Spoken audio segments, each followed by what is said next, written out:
एक बार फिर आप सबका स्वागत है कहानी कुर्सी की में। मैं हूं सौरभ, हमारे साथ हर्षवर्धन त्रिपाठी जी, विजय त्रिवेदी जी, प्रोफेसर संगीत रागी जी और समीर चौगांवकर जी हैं। अब वो बड़ी खबर, बिहार की बड़ी खबर अब बंद हो जाएगी क्योंकि कल से दूसरी बड़ी खबर आ रही है। 3 दिन तक संसद में भारी शोर शराबा आपको कल से देखने को मिलेगा। सरकार महिला आरक्षण लागू करने को लेकर मैराथन मंथन करना चाहती है। 2023 में महिला आरक्षण का कानून तो बन गया, लेकिन अब इसको लागू करने के लिए इसमें कुछ संशोधन करने हैं। लेकिन विपक्षी दल इसको लेकर सरकार पर बड़े आरोप लगा रहे हैं। सरकार चाहती है कि 2029 के लोकसभा चुनाव से ही महिलाओं को देश में 33% आरक्षण का लाभ मिलना शुरू हो जाए। प्रधानमंत्री नरेंद्र मोदी पिछले 2-3 रोज से यही बात लगातार कर रहे हैं। एक बार पहले भी उन्होंने एक ओपन लेटर लिखा था, उन्होंने सारी पार्टियों से भी अपील की थी कि आप एक साथ आकर इसको पास कराइए। अब उन्होंने आज फिर देश के महिलाओं को एक ओपन लेटर में बताया है कि हमारी मंशा क्या है, हम किस भाव से इस काम को करना चाहते हैं।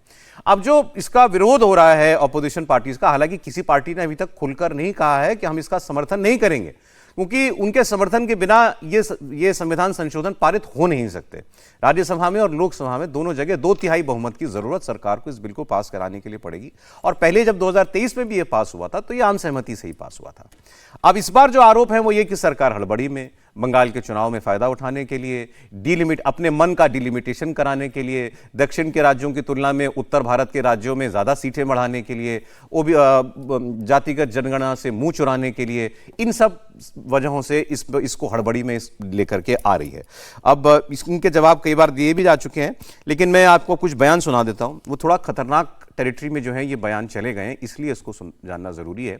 आज ऑपोजिशन की भी एक बड़ी बैठक हो रही है। कांग्रेस पार्टी ने अपनी पार्लियामेंट्री स्ट्रैटेजी कमेटी की मीटिंग की है और उसमें यह कहा गया है कि दक्षिण के वो राज्य जिन्होंने जनसंख्या नियंत्रण पर अच्छा काम किया, उनके साथ अन्याय नहीं होना चाहिए। कांग्रेस ने पहले यह कहा है कि वो महिला आरक्षण का समर्थन करेगी, लेकिन सरकार को संवैधानिक व्यवस्था का भी ख्याल रखना पड़ेगा। अब वो बयान जिनकी मैं बात कर रहा था, स्टालिन, तमिलनाडु के मुख्यमंत्री, उन्होंने कहा कि अगर सरकार ने मनमानी करी तो हम सड़क पर आ जाएंगे।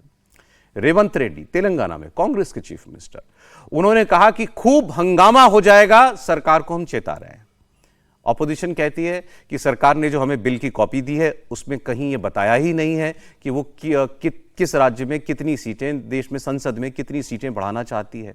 इसके बाद राज्यों का अभी जो प्रपोर्शन है सीटों का, वो घटेगा या बढ़ेगा, किस अनुपात में सीटें बढ़ेंगी, इसका जवाब सरकार के सोर्सेस की तरफ से दिया जा रहा है, वो मैं आपको बताता हूं। लेकिन 2 बयान है शुरुआत में। संजय राउत शिवसेना यूबीटी से और कपिल सिब्बल राज्यसभा के सांसद हैं, सुनते हैं। हमारा पार्टी का स्टैंड कि महिला आरक्षण के आड़ में, नाम तो महिला आरक्षण का है और आप देश का पॉलिटिकल मैप बदलने जा रहे हो, लेकिन इस चक्कर में देश का मैप बदल जाएगा। जिस तरह से दक्षिण के राज्यों ने इशारा दिया है केंद्र सरकार को, तो मुझे डर लगता है कि इस बहाने मणिपुर जैसी स्थिति दक्षिण के राज्य में न हो जाए। सुना उन्होंने क्या कहा? पॉलिटिकल मैप बदलने के चक्कर में देश का मैप ना बदल जाए, देश का नक्शा ना बदल जाए। जो कहा नहीं उसका मुंह मंशा साफ है, देश टूट ना जाए। ऐसा काम मत कर देना त्रिपाठी जी।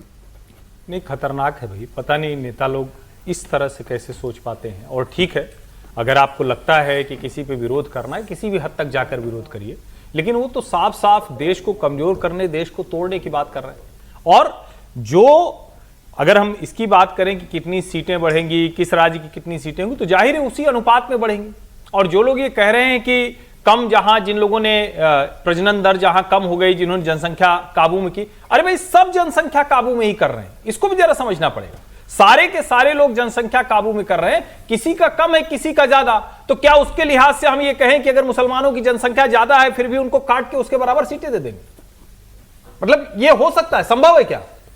पैमाना तो एक ही होगा ना, अनुपात बराबर होना चाहिए। ऐसा नहीं होगा कि उत्तर भारत के लोगों की संख्या के अनुपात से अधिक उनको दे दिया जाए। और ये सिर्फ यही एक काम नहीं कर रहे हैं, जितने उस तरह के नेता वो कहेंगे अरे यहां तो 39 सीटें थी, ये देखिए 60 हो रही है, उनकी 80 से 120 हो जा रही है। अरे भाई स्वाभाविक है, जहां जिस तरह जितनी सीटें रहेंगी उसके अनुपात में वो सीटें बढ़ेंगी। यही जनगणना के बाद परिसीमन और प्रसीमन का मूल रूप से यही होता है, सीटें बढ़ाने का। कपिल सिब्बल थोड़ा और डिटेल में जाके बता रहे हैं कि कैसे दक्षिण भारत की सीटें जो हैं वो नॉर्थ भारत की, उत्तर भारत की तुलना में कम हो जाएंगी। सीट्स हैं, 39 सीट हैं, और उत्तर प्रदेश में 80। तो अगर आप 50% बढ़ाओगे तो 80 से 120 हो जाएंगी, और तमिलनाडु की 39 से हो जाएंगी 59। तो पहले जो अंतर था वो केवल था 41 सीटों का, अब अंतर हो जाएगा 61 सीटों का। तो हर प्रदेश में अगर ये आंकड़े रखोगे तो नॉर्थ इंडिया में अंतर बढ़ाएगा सीटों का। हाँ, और इसलिए फायदा इनको होगा, राजनीतिक फायदा होगा। चलिए इस बात को भी छोड़ दीजिए, फिर आगे क्या करने जा रहे हैं। जब इनको इस बात का फायदा होगा तो डिलिमिटेशन में ये भी तय करेंगे कि कौन सी कंस्टिट्यूएंसी में क्या बाउंड्री होनी चाहिए।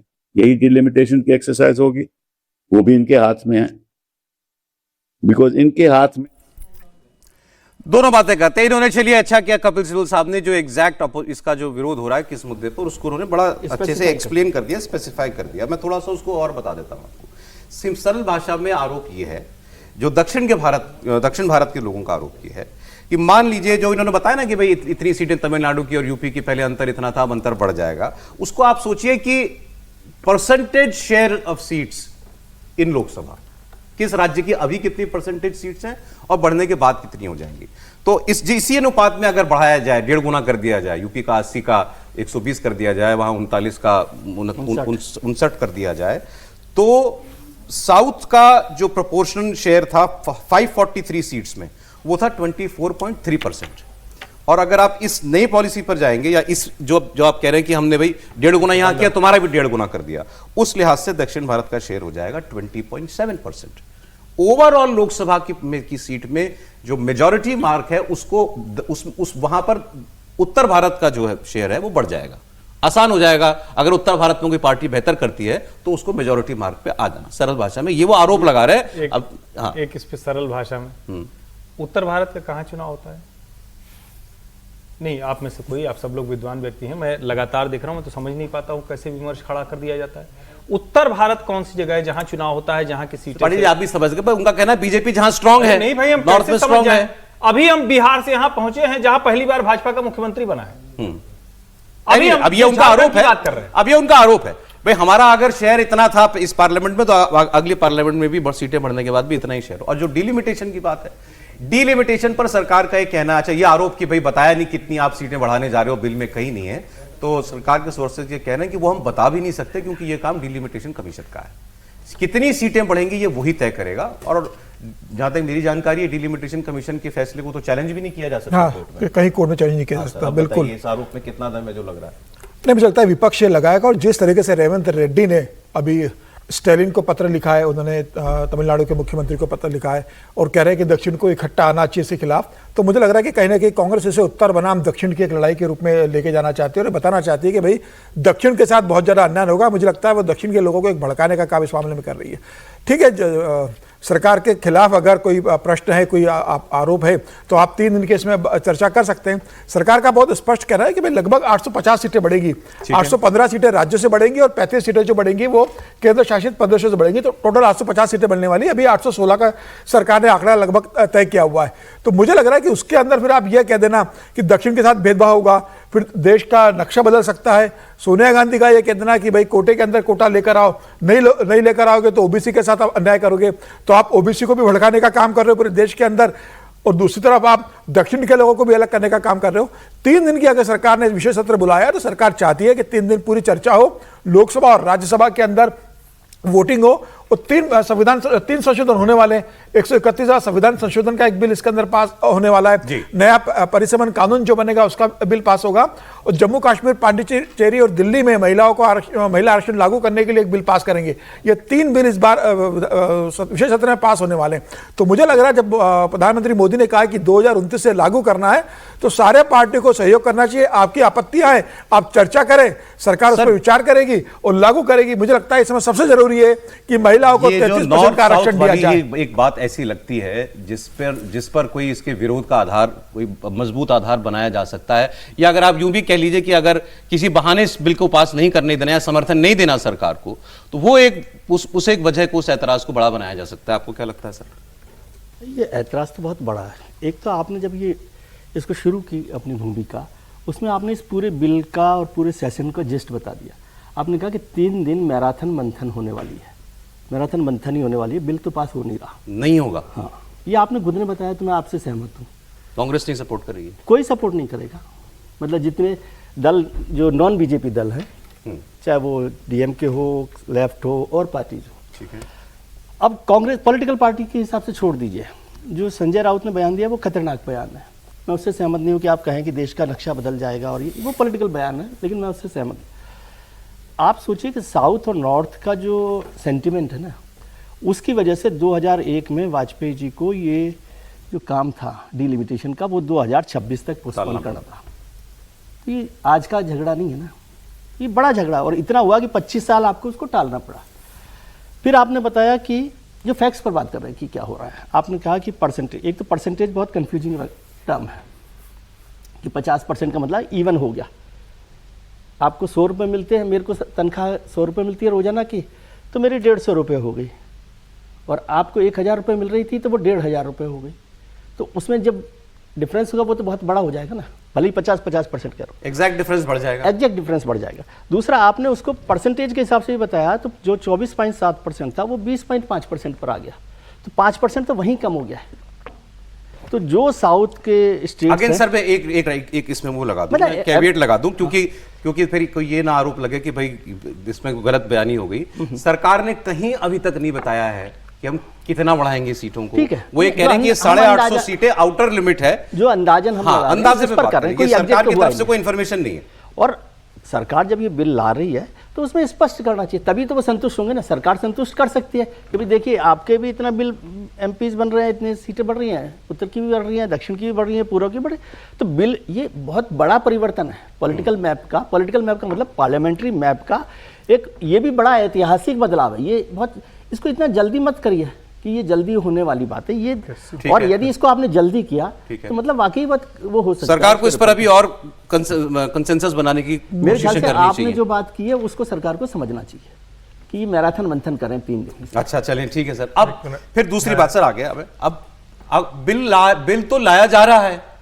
अब बिल अगर लाया जा रहा है, सरकार को जानते हुए जब ये बड़े काम करने आती है तो फिर तैयारी करके आती है। भाई आपने 370 जम्मू कश्मीर रीऑर्गेनाइजेशन बिल भी पास करवाया, वो भी आसान काम नहीं था। सरकार ने उसका होमवर्क पहले कर रखा था। वो इसका 1/10 भी नहीं है सर। मैं बता रहा हूं सर, तो या तो इसका भी होमवर्क हो चुका है। अगर वो परिस्थिति है जो विजय जी बता रहे हैं कि नहीं पास होने देंगी बाकी पार्टियां इसको, इसका मतलब सरकार ये जानते हुए बिल लेकर के आ रही है और वो उनको एक्सपोज करना चाहती है कि भाई देखो ये महिलाओं का आरक्षण नहीं देना बराबर है। दोनों में से कौन सी बात हो सकती है? नहीं, सबसे पहले बात यहाँ से शुरू करनी चाहिए कि एक बहुत अच्छी पुस्तक आई है, demography, representation and delimitation, the north south divide by Ravikant Mishra. ये prime minister museum and library के डिप्टी डायरेक्टर, जॉइंट डायरेक्टर हैं, और बहुत शानदार पुस्तक आई है। और उसमें ये पूरा जिक्र है कि एक समय था जब साउथ डेमोग्राफी में नॉर्थ से बेहतर कर रहा था, ज़्यादा स्पीड था उसका, पॉपुलेशन ग्रोथ ज़्यादा थी, पॉपुलेशन ग्रोथ ज़्यादा था।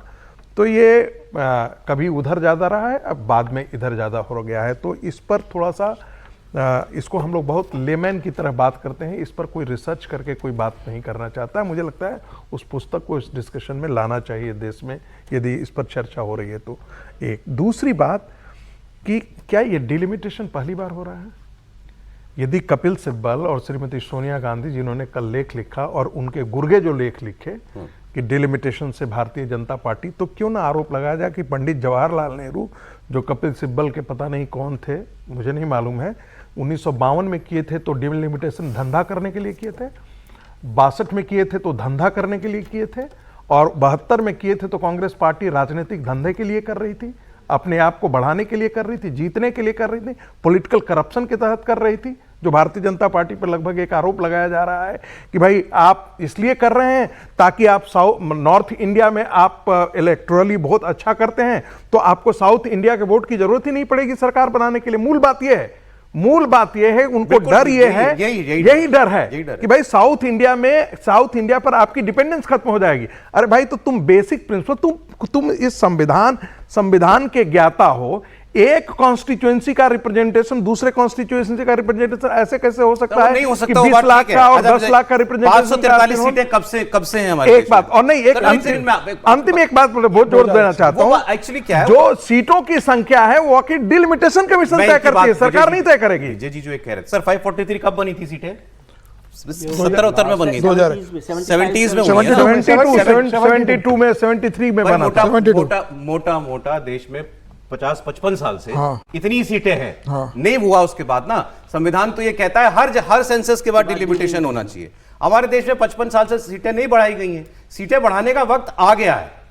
बात वो हो रही है कि जिस विवाद से डरकर मैं शब्द इस्तेमाल कर रहा हूं, जिस विवाद से डरकर 2001 में वाजपेयी गवर्नमेंट ने इस काम को 25 साल के लिए टाला, क्या वो विवाद खत्म हो गया या उस विवाद का हल निकाल लिया गया या उस पर कोई आमराय बना ली गई? मेरा कहना है कि जो हर्षवर्धन त्रिपाठी ने शुरुआत की थी, ये देश का जब कॉन्स्टिट्यूशन का जो मापसा है अंदर का, उसके लिए संविधान कल जाकर के तमिलनाडु को 2 हिस्सों में बांटना हो तो संविधान संशोधन सिंपल मेजोरिटी से करना पड़ेगा।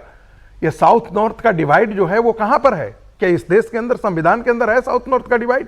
आपने बना रखा है। इसका क्यों मतलब नहीं है कि एक तमिलनाडु में बैठा हुआ व्यक्ति कहे कि हम देश हमारी मतलब से चलना चाहिए, कॉन्स्टिट्यूशन का कोई मतलब नहीं बनता है। ये तो कोई भी नहीं कह रहा है। कोई नहीं कह रहा। कैसे नहीं कह रहा है? कि कह रहा है कि हम सड़क पे उतरेंगे, हम आपको करने नहीं देंगे, आप देश डिवाइड। संजय राउत का बयान क्या है? संजय राउत का बयान को आप क्या हल्के में आप ले रहे हैं? नहीं, बड़ा खतरनाक बयान, बहुत खतरनाक बयान है। और वही बात स्टालिन नहीं कर रहे हैं क्या? वही बात तो स्टालिन भी कर रहे हैं। आप क्यों सड़क पर उतर जाएंगे? आप तो ये कहते हैं कि कॉन्स्टिट्यूशन के आधार पर तय होना चाहिए, जो कॉन्स्टिट्यूशनल प्रोविजन है उसके अनुसार होना चाहिए। ये कौन सी बात हो गई भाई कि हम डेवलप कर रहे हैं और आप नहीं डेवलप कर रहे हैं? जनसंख्या के आधार पर ही प्रोपोर्शनल ये रिप्रेजेंटेशन तो ऐसे ही होता है ना। रिप्रेजेंटेशन के प्रिंसिपल को ही लागू करोगे ना इस देश में, ये साउथ नॉर्थ डिवाइड करना शुरू कर देंगे आप। नहीं होना चाहिए, लेकिन मैं वही तो कह रहा हूं कि 25 साल पहले भी तो आपने नहीं किया था ना। वो साउथ नॉर्थ डिवाइड नहीं है ना, साउथ नॉर्थ डिवाइड आप कर रहे हैं, वो अपनी बात कर रहे हैं कि भाई हमारा नुकसान हो। नहीं, वो ये कह रहे हैं कि इस मुद्दे पर ब्लैकमेल किसी को नहीं करना चाहिए। ब्लैकमेल नहीं होता, आपकी आदत में हो गया है सरकार की कि कोई भी विरोध करे उसे आप ब्लैकमेल करते हैं। नहीं, आप ब्लैकमेल ही कर रहे हैं। ये बात तो ठीक है, बताइए कॉन्स्टिट्यूशन में इसके अलावा और कौन सी लाइन लिखी है कि किसी के साथ अन्याय नहीं होगा? सीधा सीधा लिखा है, सीधा लिखा है जनसंख्या कराओ, उसके आधार पर डिलिमिटेशन। बात नहीं कर रहे हैं, वो कह रहे हैं कि हम सड़क पर उतर जाएंगे इसके खिलाफ। वही मैं कह रहा हूं, कह सकते हैं और आम राय बन जाए तो अच्छा है, अच्छी बात है। लेकिन कॉन्स्टिट्यूशन तो केवल लॉ बताता है। आपने जो 3 सवाल किए उनमें से एक का भी जवाब हाँ नहीं है। आपने कहा कि कोई वो विवाद खत्म हो गया, नहीं हुआ। उस विवाद पे कोई आम राय बनाने की कोशिश हुई, नहीं हुई। उसके लिए कोई रास्ता निकाला गया, नहीं निकाला गया। ठीक है, एक मिनट। देखिए, पहली बात तो ये कि जो मैंने पहला ही कहा था उसका कोई जवाब हमारे विद्वान साथी लोग नहीं दे पाए कि उत्तर भारत कहाँ है जहाँ चुनाव होता है। नंबर 1, क्या कल को पूर्वोत्तर कहे कि हमारे पास कम सीटें हैं तो हमको वो अधिकार नहीं मिलते? क्या ये सच नहीं कि सीटें उतनी ही रहीं, लेकिन पिछले 10-11 सालों में नरेंद्र मोदी के शासनकाल में रेलवे, सड़क, सब चीज़ों की पावर इंफ्रा की बढ़ी, सब कुछ ठीक हुआ?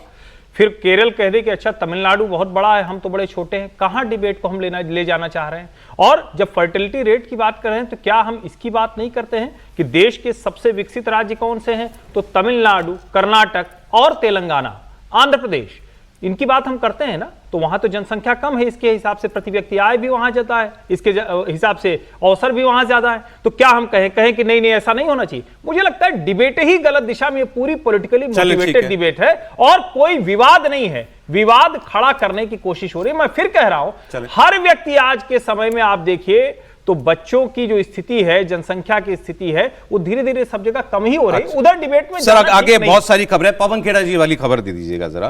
पवन खेड़ा कांग्रेस पार्टी के नेता और प्रवक्ता, उन्होंने असम में कैंपेन के दौरान कुछ आरोप लगाए थे मुख्यमंत्री हेमंत बिस्वा शर्मा और उनके परिवार के ऊपर, उनकी पत्नी के ऊपर। 3 पासपोर्ट हैं, विदेशों में प्रॉपर्टी है। उनको सुप्रीम कोर्ट से बहुत बड़ा झटका लग गया है। सुप्रीम कोर्ट ने तेलंगाना हाई कोर्ट के द्वारा उनको जो इंटरिम बेल मिली हुई थी उस पर रोक वो हटा दी है, उस पर लगी, मतलब अब उनकी गिरफ्तारी मुमकिन है। हाई कोर्ट ने हेमंता की पत्नी पर 3 पासपोर्ट रखने के आरोप के मामले में अंतरिम जमानत दी हुई थी पवन खेड़ा को। सुप्रीम कोर्ट ने इस फैसले पर स्टे लगा दिया है। मतलब अब पवन खेड़ा को आसाम पुलिस चाहे तो गिरफ्तार कर सकती है। आसाम पुलिस आई भी थी दिल्ली, उनके घर पर जाकर छापा भी मारा था, लेकिन तब तक वो तेलंगाना चले गए थे, हैदराबाद चले गए थे, क्योंकि वहां पर कांग्रेस पार्टी की गवर्नमेंट है। हाईकोर्ट गए, उसमें उनको रिलीफ मिल गया, वो रिलीफ फिलहाल स्टे कर दिया गया है। अब इसका मतलब क्या? हेमंता बिस्वा शर्मा के पुराने बयान निकालता मैं तो आपको दिखाता, वो तो ये कह रहे हैं कि इस व्यक्ति का आखिरी दिन जेल में कटेगा, इसको उम्र कैद होगी, और वो ये कह रहे हैं कि मैं ये अपने मन की इच्छा नहीं बता रहा हूं, कानून ये कहता है कि अगर झूठे आरोप लगाकर इलेक्शन को इन्फ्लुएंस करने का प्रयास किया गया तो इतनी सजा होती है। जो आदमी असम भेज दी पुलिस, हालांकि उस वक्त अब मॉडल कोड ऑफ कंडक्ट लागू है, लेकिन फिर भी जो ढूंढते यहां आ गई तो फिर अब वहां भी जाएगी जहां पवन खेड़ा जी होंगे। निश्चित रूप से। और देखिए, अब ये कह देना कि पवन खेड़ा अंतिम समय तक जेल में रहेंगे, आजीवन कारावास होगा, वो तो हेमंत शर्मा कोई कानून के तो ज्ञाता है नहीं, वो एक राजनेता है, राजनीतिक रूप से वो ये बात कह सकते हैं और कोशिश कर सकते हैं कि भाई पवन खेड़ा को जमानत नहीं मिली। लेकिन मुझे लगता है कि पवन खेड़ा ने इतना बड़ा आरोप लगाया और जब ये बात प्रूव हो गई कि गलत है, उन्होंने जो तथ्य दिखाए थे पत्रकार वार्ता के अंदर वो सारे आधारहीन और गलत थे, तो पवन खेड़ा को तत्काल माफी मांग लेनी थी। तत्काल वो ट्विटर पर लिख देते, पत्रकार वार्ता लेकर कह देते कि भाई मेरे पास जो डॉक्यूमेंट्स दिए गए थे वो फर्जी किसने दिए, उसके लिए मैं शर्मिंदा हूं और मैं माफी मांगता हूं। और आरोप लगाऊंगा और बात नहीं, तो वही आप चोरी करो, ऊपर से सीना चोरी करो, आप प्रूव हो गए कि आप गलत हो गए, उसके बाद आप भागकर दिल्ली से चले जाते हो तेलंगाना और आप कोशिश करते हो कि आपको बेल मिले। तेलंगाना ने आपको थोड़ी राहत दी, आज सुप्रीम कोर्ट ने उस पर स्टे लगा दिया। तो मुझे लगता है कि आपकी गलती अगर पकड़ाई में आ गई तो आप माफी मांग लेते कि भाई मैं माफी मांगता हूं, सार्वजनिक रूप से मेरा इंटेंशन ऐसा नहीं था, मेरे पास तथ्यात्मक जानकारी थी। लेकिन जो धाराएं लगी है उस धाराओं के अंदर मुझे लगता है पुलिस को गिरफ्तार करेगी और नॉन बेलेबल वारंट होगा। मैं टेक्निकली समझना चाह रहा हूं, आसाम पुलिस आई थी, आसाम पुलिस क्या अरेस्ट वारंट लेके आई थी या केवल बात अरेस्ट वारंट नहीं था, पूछताछ के लिए आई थी। लेकिन यह होता है कि पूछताछ के बाद पुलिस अगर अरेस्ट कर लेती तो आप क्या करते? अरेस्ट करके वो आपको आसाम ले जाते और आप पे धाराएं लगाते, उसमें आपकी बेल नहीं होती। अगर अरेस्ट वारंट हो जाए और पवन खेड़ा जी ना मिले तो फिर तो एब्सकॉन्डर हो जाएंगे।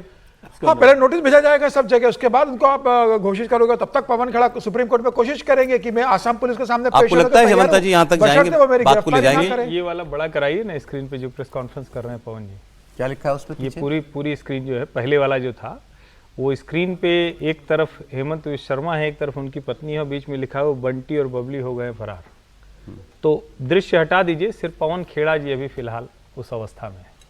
और सचमुच ये देश के लोगों को सोचना चाहिए कि चुनाव वोटिंग होने वाली है, वोटिंग के ठीक पहले ये क्यों किया गया है, जिससे हेमंत विश्व शर्मा के ऊपर ये आ जाए कि अरे भाई ये आदमी तो फर्जी कंपनी चला रहा है, इसकी पत्नी तो यहाँ का पासपोर्ट रखे हुए।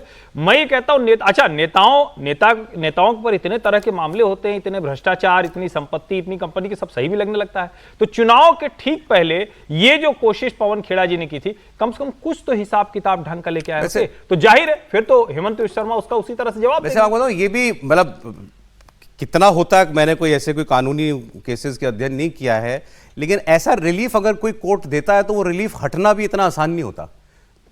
जो स्टे हो गया हाई कोर्ट के फैसले पर, भाई आमतौर पे हमने तो यही देखा है कि बेल दे दी अगर किसी कोर्ट ने तो बेल फिर बेल पे ही चलता है आदमी। थोड़ा सा टेक्निकल मसला है। अगर उन्होंने असम में जाकर ली होती, हाँ, तेलंगाना गए, वहां, अब ये कोई कहने की बात नहीं, लेकिन ये सब सुन के थोड़ा सा अच्छा तो नहीं लगता है लोकतंत्र में कि जिसकी सरकार है वहां न्यायालय भी जमानत दे देती है, और उसके जब सुप्रीम कोर्ट है तो वो ये कह रहा है आप प्रोसेस में जाइए, आप, वो और कुछ नहीं कह रहा है। उसने स्टे हटाया और कहा कि आप असम जाके जमानत ले लीजिए, तो वकील तो वहां भी जा सकता है। कह रहा है कि आप असम में जाके जमानत, प्रोसेस बता रहा है, प्रोसेस यही है। ये थोड़ी ना होगा कि हम कुछ करें और उसके बाद जब कोई पुलिस कर दे तो हम किसी और राज्य में चले जाए। आप वहां नहीं मिलती है तो आप सुप्रीम कोर्ट आ जाइए, फिर सुप्रीम कोर्ट चले जाइए। एक तरह से मतलब जो प्रोसेस है तेलंगाना में पूछा था, तेलंगाना हाईकोर्ट ने पूछा था यहाँ पर क्यों आए, मामला दिल्ली का है, दिल्ली में क्यों नहीं गए या आसाम में, तो उन्होंने कहा था कि भाई मैं आसाम जाऊंगा, मुझे तुरंत गिरफ्तार कर लिया जाएगा, मुझे इतना समय नहीं मिलेगा कोर्ट में जाने का। तब उस आधार पर तेलंगाना कोर्ट ने उनको राहत दी थी कि आप आसाम जाती है, आप गिरफ्तार हो जाओगे, आपको कोर्ट तक नहीं जाने मिलेगा, ये आपका डर है, तो अभी आपको हम राहत दे रहे हैं। वकील के जरिए कि भाई आप असम जाइए ना, उस प्रोसेस को जहां पर हुआ है मामला वहां से उसकी रोक लगाई है जमानत की, लेकिन स्टे हटा दिया तो फंस जाएगा, स्टे हटा दिया तो वो एक टेक्निकल तरीके से फंसा दिया, और ये चुनाव तब हो गया पूरा असम का। तो वो तो हेमंता कह रहा है मैं छोड़ूंगा नहीं, वो तो नहीं छोड़ेंगे। अब ये तो असम में तो ऐसा चल ही रहा है, एक लोगों ने क्या ये पासपोर्ट का लगाया, एक ने पाकिस्तानी पासपोर्ट का कुछ आरोप लगाया, ऐसा कुछ हुआ है, अभी दोनों में पता नहीं मुझे।